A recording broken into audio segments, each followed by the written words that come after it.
It's hard to believe, but it took only a few weeks of rain to nearly wipe out all of the oysters in Galveston Bay.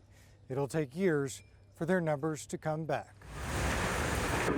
It doesn't really matter where the rain falls.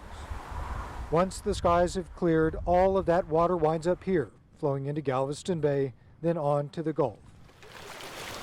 But that much water all at once can be fatal. It's deadly to oysters. When you get that amount of fresh water, they're resilient creatures, but there's only so much they can take. Raz Halili is the vice president of Prestige Oysters, One of the largest oyster companies in the country.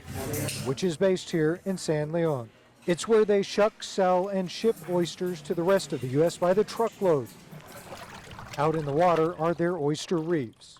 We had, tremendous amounts of multi-generations of oysters here in Galveston Bay, and to go out there and see them all pretty much wiped out within a few weeks, it's tough. The problem is that oysters can only survive in brackish water, the delicate mix of salt water and fresh that under normal conditions, Galveston Bay is able to provide.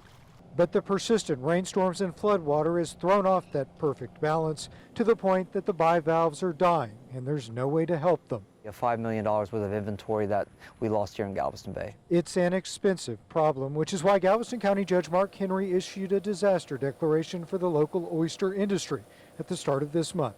The county judge's office told us today the declaration will hopefully bring federal funding to the industry that suddenly found itself underwater.